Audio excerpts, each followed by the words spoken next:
My name is Neth. I'll be giving you guys a presentation on PET-CT-MR. Since now the program offers you the opportunity to do the class, do the clinical hours, and be certified in PET, this is kind of a taste to see how PET-CT and MR work, and if you're interested in it, maybe you can take that path.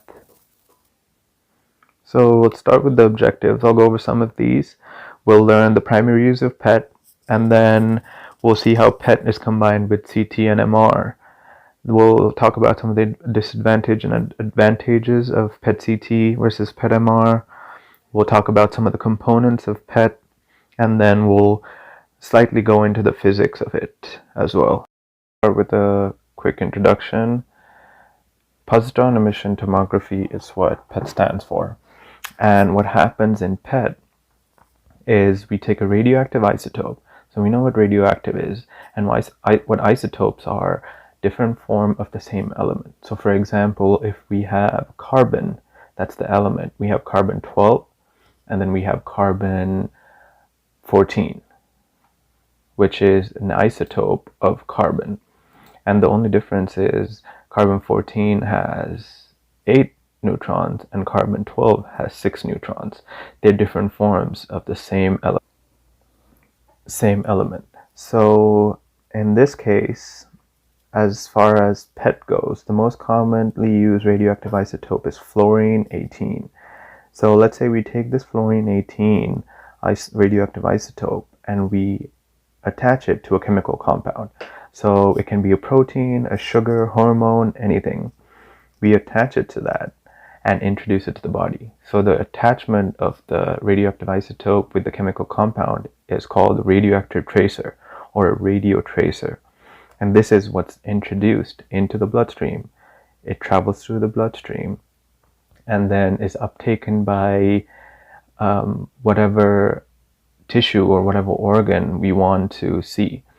So let's say we attach it to a glucose. We introduce it to the bloodstream, and we know cancers love glucose. So when it's going through the bloodstream, it absorbs that glucose, and in this glucose we have our radiotracers. These radiotracers will release positrons slowly over time, and then these react with electrons that are around the cell and in effect release gamma photons, which are captured by the detector, the PET detector. We'll go into the physics and into depth in later slides. So in the picture below, you can see a glucose chemical compound on the left side, and we take that glucose compound and we attach a fluorine-18 to it. And then what happens is we make fluorodeoxyglucose, which is the most common type of radiotracer used in PET. This is where the beauty of PET comes in. We're looking at the physiological changes. In PET, in MR and CT alone, it needs to be an anatomical change. It needs to be at least the size of a pixel. Yeah, the pixel is the size of a hair, but the cancer or whatever you're looking at needs to be at least the size of a hair for us to detect it in a CT or MR. But when it comes to PET, it doesn't have to be developed at all. Way before a cancer actually starts growing, it has like these pre-phases where it's taking up glucose already. It's getting ready to grow out of control. And in PET, we can detect that early on. If we're looking at an area of a liver and we see abnormally high FDG uptake, we know that these cells are kind of going out of control and are prone to be cancerous, and we can intervene. We can intervene before even a cancer starts. And this is perfect for metastasizing cancers. We can do a PET and see if its FDG uptake is increasing in the liver. For a patient who has kidney cancer, we can tell that, oh, this cancer is about to spread, and we can see if a cancer is coming back, that if that same radio tracer is introduced and it's being absorbed in certain places, but you can't really see it in PET, MR or CT. In PET, you might be able to see that FDG uptake. So that power of physiological changes superimposed on top of anatomical map like CT or MR gives us a lot of power to be able to diagnose and catch cancers and other diseases before it even happens. Let's talk about the use of PET. PET is a functional imaging. Like I was talking about before, when it's going through the bloodstream, you can see the physiological changes, how the glucose being uptaken by the cancer, and see kind of a live image on the PET scanner. So the main reason would be cancer, right? So like we said before, we can see the tumor activity by measuring the levels of FDG uptake. So FDG, again, is fluorodeoxyglucose. The uptake of that glucose by that tumor, we can see if it's metastasized. So if we're seeing a huge uptake in the liver, we can probably see a similar uptake if it's spread to the lymph nodes, if it's spread to the kidneys. We can see a similar uptake of glucose, and we can see it in a very clear picture of all this uptake, this chemical compound uptake throughout the body if it's metastasized. And then we can also use it as post-treatment. So let's say a patient goes into radiation therapy, does chemo, we can do a PET scan and see if there's still glucose uptake going on, because most of the time the tumor can be so small or the tumor can be spread out wide that CT/MR can pick it up. It's not a dynamic image. It can be in a cellular level, it can be a few cells, but PET-CT will be able to see the smallest change, the smallest glucose uptake. We can also use it to diagnose brain diseases. This is pretty interesting. There was a study done where PET-CT significantly improved the diagnosis rate of dementia and Alzheimer's. They both affect the brain, but there's been a significant amount of misdiagnosis of dementia patients thinking that it's Alzheimer's because they both affect the brain, but if you do PET, you can clearly see they affect two parts of the brain. So if you look at the leftmost picture, it's a normal brain. We got glucose uptake all over the brain, normal activity, but we can see the middle picture is the Alzheimer's dementia patient. We have reduced FDG uptake, fluorodeoxyglucose uptake in the parietal and temporal lobes, but we have normal uptake in the frontal lobe. Then on the right image, we have frontal lobe dementia, also called Pick's disease. We have reduced uptake in the frontal lobe compared to dementia, Alzheimer's dementia, where it's in the posterior side. So we can see with PET-CT, you can really narrow down on where that FDG is being uptaken, and we can prevent misdiagnosis and brain disease and all kinds of useful things that can be used for, because we have that physiological functionality of looking at it like we're actually a cell. We can go with the chemical compound and see where it's being absorbed exactly, see where it's not being absorbed, and so on. Quick, now we'll kind of have a refresher of CT and MRI. So first, starting with MRI, we know it's the superior imaging method for soft tissue, and it's radiation free, right? We can capture brain aneurysms. It's perfect for spinal cord, almost always used. We can diagnose disease that involves spinal cord and the brain, MS, slip disc, which is so much contrast there, and detail. And it's really good for musculoskeletal stuff too. We can see deteriorated joint spaces, any fluid, and things like that. Once again, this is a quick refresher. You'll take this class, you'll learn all about MRI, so just a quick refresher to see just the overview. So now we're going to go into CT. CT is high-speed image acquisition, right? When a trauma case comes in and out in 10 minutes, we've done a neck, head, trauma protocol, whatever the hospital has, in under 10 minutes, and he's diagnosed, like see if there's a brain bleed, sent to OR. It's just the fastest method of imaging. We can see complex bone fractures and tumors. There's 3D reconstruction you probably have seen in CT, where it's used for surgery, it's used for AAAs, for aneurysms, and very technology heavy computerized method of imaging.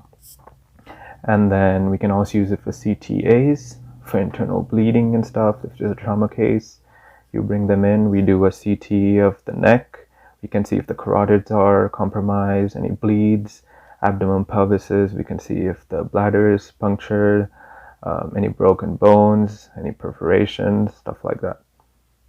Let's look at the power of sums. What happens when we combine PET with CT or MR? So all we're doing here is adding some color to all the gray, right? You can see the middle picture in these three pictures is a PET, it's a specific PET scan.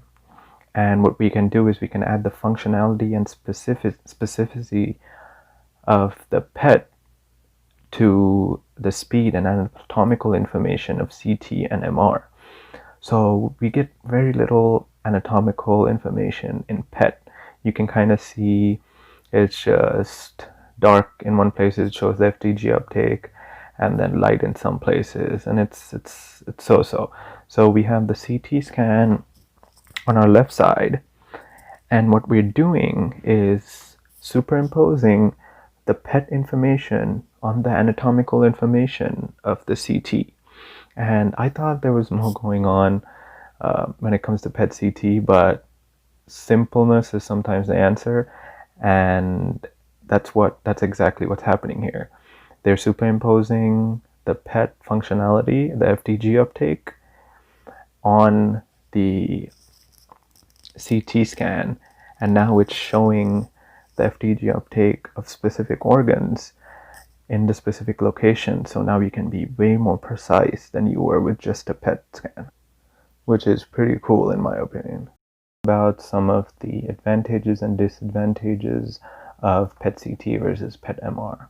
So we'll start with the advantages of PET CT. It's been the norm of hybrid imaging, even though PET MR is expanding. CT started first. There were some limitations with MR that we'll talk about that are now being solved. There are better algorithms, better, faster computers, but PET CT is the norm. It's fast, takes less than 30 minutes to do an exam, average. You can perform lung and bone imaging. We'll talk about why it's challenging, or at least it used to be challenging in MR, but not anymore as much. It's cheaper because it's more available. We know that just CT and MR compared. CT is cheaper, so just like that in PET CT is also cheaper.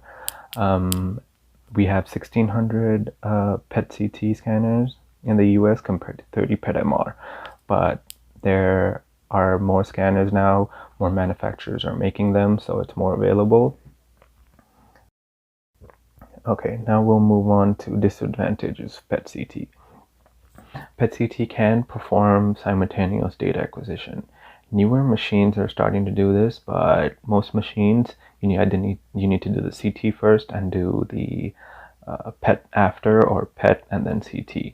We have limited soft tissue contrast, and then let's say we need a more detailed view or something, a detailed view of soft tissue. The doctor might want to do a focused MRI. So now we need to send the patient to MRI, bring them back to PET CT, and it just makes the process longer. And also, obviously, we have ionizing radiation involved. So we have the radioactive isotopes from the PET, and we have the ionizing radiation from the CT. So it's a significant amount of radiation. Move on to the advantages of PET MR. Obviously, we have improved soft tissue contrast. We have better motion correction caused by breathing. We'll talk about that in the image below. And we have no radiation. And we have the added values of DWI. You learn about this. It's diffusion weighted imaging. It kind of measures the random motion of water molecules between tissues or between cells.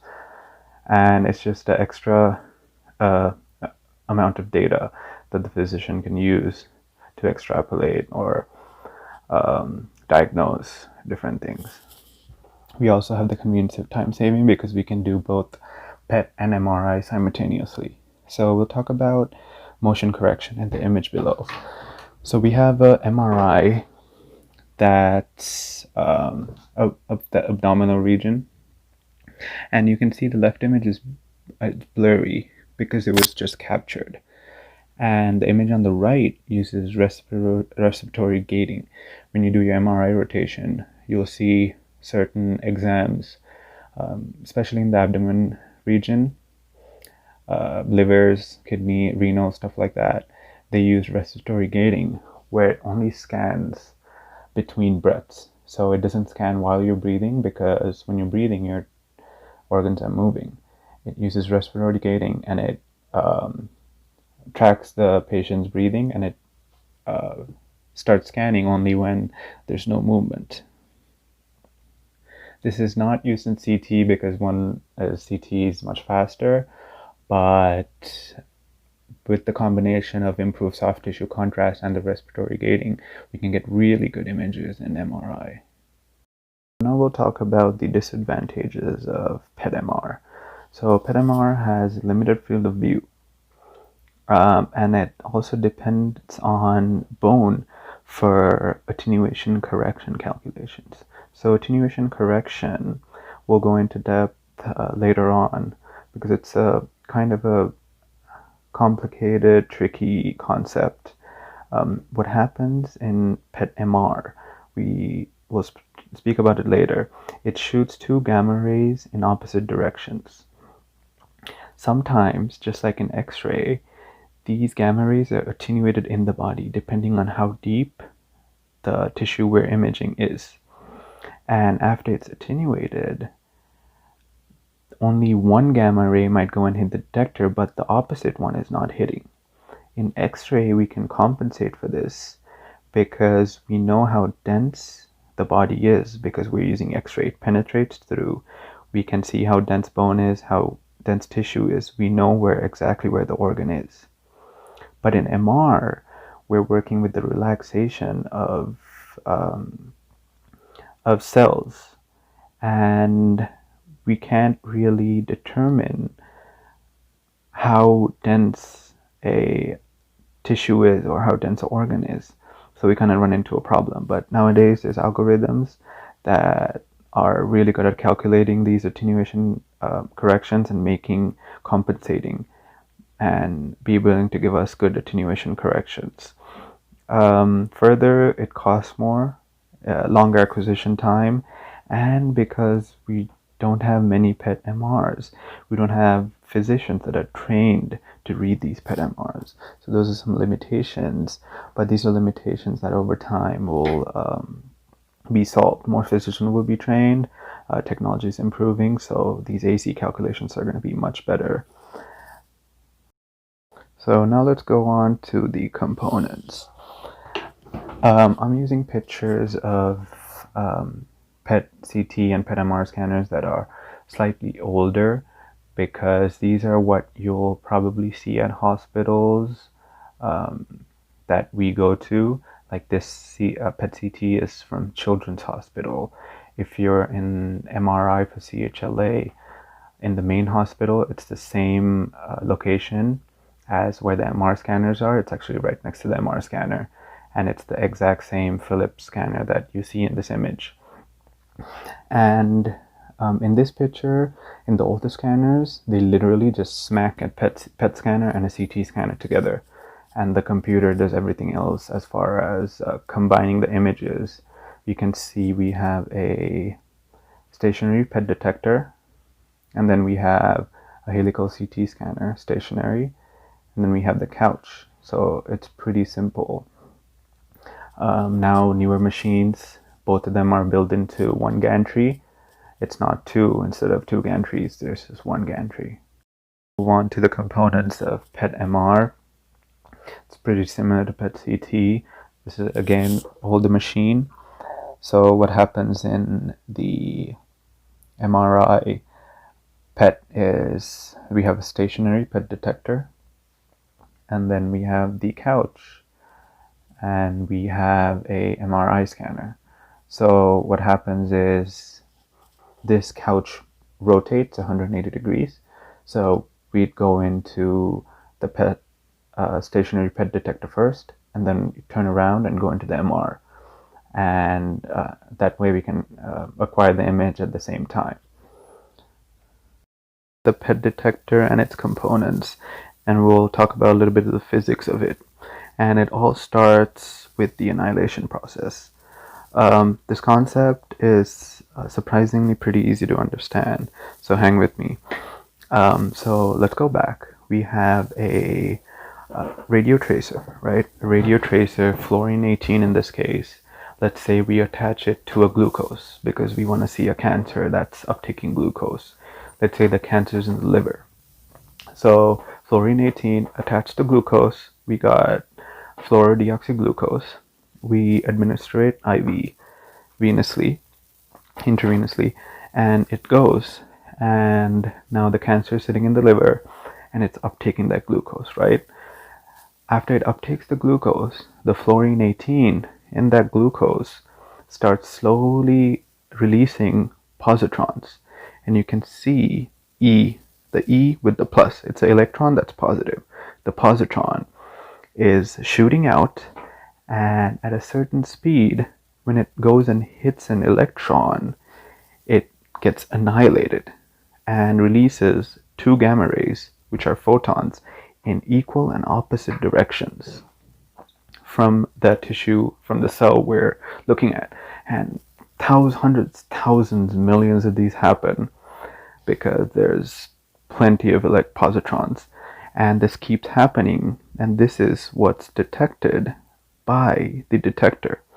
And just like in fluoroscopy, it's the same concept as far as these detectors. We have photomultipliers which take those gamma rays, multiply it, and then send it to a computer which can detect it and make the image. So let's take a look at kind of an axial view of what's going on with the gamma rays. So you can see the red dot is where those reactions are happening. Those positrons are going, hitting, smashing with the electron, and you can see the gamma rays in blue shooting in opposite directions. And now this detector ring picks it up and then sends it to a computer, the coincidence processing unit, which is what calculates and does the math. So let's say when we go back to this, let's say one of these gamma rays doesn't reach. It gets attenuated in the brain and doesn't reach. That's where this processing unit comes in. It does the calculation and it compensates for that, and it's still able to get an image. And later it goes to the image reconstruction and makes us an image. If we go back to this is where the limitation of MRI kind of comes in, because in CT, let's say one of the gamma rays don't reach its detector, but the other one does. In CT, you can detect how deep that tissue was and where exactly that tissue was using X-ray, and it can compensate for it. But in MRI, you don't know where that tissue is, what density that tissue has, and that signal, and how deep that signal is, because you're not working with the attenuation of X-rays, you're working with the relaxation of atoms. So that's where the challenge comes in. But now algorithms are much more powerful, and it's able to compensate for that and detect it either way. But early on, this was a big limitation. So now we're going to look at some clinical cases, and feel free to pause the video, try to read these images, if you can see, if you can understand what's going on in these images, and then you can come back, resume the video, and see if you were right. So all these images are MR and PET-MR. The first 3 images without any red are MR, and with the red is PET-MR. So let's look at the first image. We have a T2 FAT-SAT, and a T2 usually shows fluid, and FAT-SAT, it means it's fat saturated. And we can see a high signal at where the arrow is pointing, which is a tonsillar mass. This patient could have had a cancer there before and had radiation therapy or surgery or whatever it was.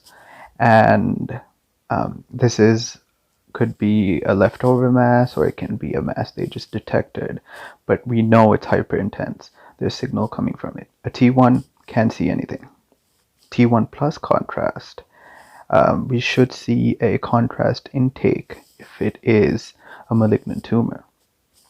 We do have some contrast uptake, but we can't understand fully what the activity level of this tumor is because it's not super enhanced.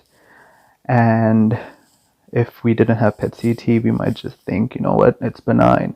We don't have a lot of contrast uptake. It might be benign, maybe come back for imaging, see if it's growing. But since we have PET CT or PET MR, the bottom right image, we can see that FDG uptake right where the arrow is very high. FDG uptake is again fluorodeoxyglucose. The glucose uptake by that tumor is very high. So we know it's a feeding tumor. That tumor is currently feeding, and we see the dynamic image, the physiological aspect of it because of PET. We know it's absorbing glucose, which we can't see from the MRI images. Now let's try, if you guys can quiz yourself and pause the video, take a minute, in a few sentences, try to explain the annihilation process. It's the big part of image acquisition in PET. It's what gives the functionality, it's what gives the physiological aspect, dynamic aspect in PET. So try to pause the video and come back and see if you were right. Take it step by step, few sentences is all you need. Okay, so the annihilation process will start from step 1. So we know it's a radiotracer. It's a chemical compound attached to a radioactive isotope, in this case fluorine-18, let's say glucose. We attach it, give it to the bloodstream, it goes, it is absorbed by a tumor, let's say, and now that fluorine-18 that's in that glucose releases positrons, right? These positrons go at a certain speed, hit electrons, annihilation, and then 2 gamma rays, aka photons, are released in equal and opposite directions. Just like a straight line, kind of goes in its own way in the opposite directions, hits the detector, and then images are formed, right? So if you got something close to that, good job.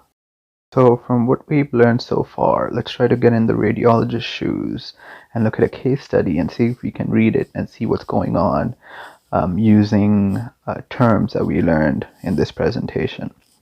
So this is a case study. We have the explanation of this patient is on the right side. You can read the whole thing, but I'll quickly go over it. This is a fluorodeoxyglucose PET CT, and it shows abnormal hypermetabolic activity, which means uptake of FDG in multiple lymph nodes, abdomen, pelvis area, everywhere where there's dark black, right? The PET CT also showed diffuse uptake in the right breast axilla from lymphedema and post-surgical changes, right? The patient received 3 cycles of chemotherapy, followed by a PET CT 2 weeks after completion of chemotherapy to assess the response. So we saw this on the first PET CT, and the patient got chemo, and now let's see what's going on.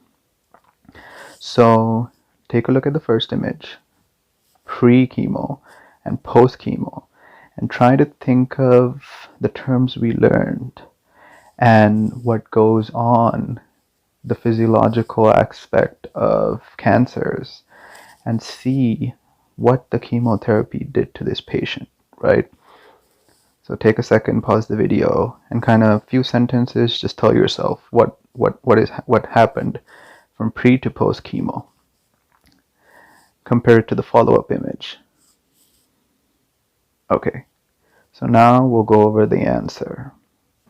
So we can see that the dark spots, aka FDG uptake, Post chemo is severely reduced and almost nothing. So let's read over this. The follow-up PET-CT was performed April 2010. The study showed a dramatic reduction in FDG, right? There's no FDG in the breast. Lymph nodes are cleared up under armpits and places like that. The uptake by nodules are increased significantly. There are no new enlarging uptakes, abnormalities to suggest progression of disease. Area uptake seen in the pelvis are due to physiological bowel and bladder uptake. So yeah, we see uptake in the pelvis area, but you can see it's the kidneys, the pelvis of the kidney, the bowels. Those are just normal areas of high uptake. So we can see that the cancer has almost disappeared.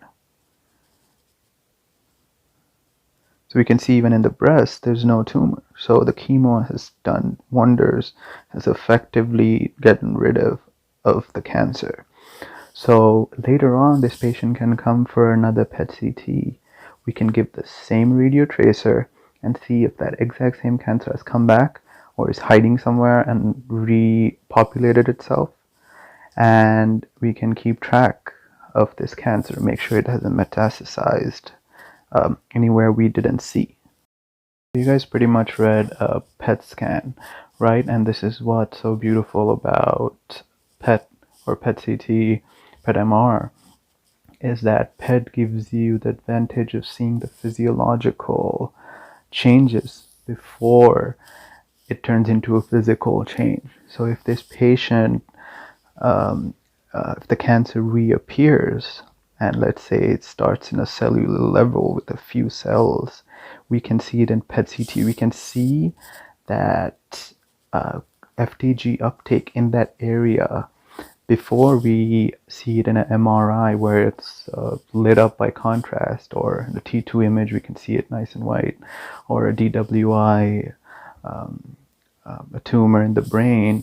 We can see that before all of that changes happen, we can see the FDG uptake in that area is slowly increasing, and that might hint towards cancer. And maybe months or years after, there might be anatomical change, but we could have found out way before by the physiological changes, by that FDG uptake, that this cancer was coming all along. We're coming to the end of the presentation, and the whole point of this presentation is to spark an interest in PET-CT, PET-MR for you guys. And if it did spark an interest and you want to pursue this modality, it's a growing field. Let me tell you how you can get into it and perhaps consider going in this direction. So there's two ways. You can do a primary certification, just like this program, go to another school. It takes about 2 years, but you will be certified in nuclear medicine. That means you can do anything a nuclear medicine technologist does, not just PET, CT, and PET-MR. You can do single photon emission computer tomography, which is called SPECT. You can do ventilation perfusion imaging, gastric emptying, all of that, plus PET-CT, PET-MR. So that's a 2-year program usually, just like clinical hours in this program, 1,200 plus hours. Or the other method is to complete CSUN BSRS PET-CT course, and then you can continue on another semester to do 700 hours of clinical. Jenny Doris might have spoken to you saying that Cedars and UCLA are really interested in having us as having them as a clinical site for us to go to, and they're willing to train. And if they're willing to train like that, that means the demand is very high. And after you do that 700 hours of clinical, you will be NMTCB certified PET technologist. NMCTB is Nuclear Medicine Technology Certification Board. There's no given exam that you need to do. So the 700 clinical hours will satisfy everything to get the PET certification. And this will only allow you to do PET-CT, PET-MR. Obviously, you have the CT, MR, X-ray license from this program. But on top of that, by doing the PET-CT class and doing 700 hours of clinical, you'll be qualified to be a PET-CT, PET-MR tech, which is a growing field. It's not just used for cancer, it's used for research. I actually have a family friend who's at UCLA Research, and they were using PET-CT to study the effectiveness of vaccines for coronavirus. So this is a preclinical stage. They don't work with coronavirus.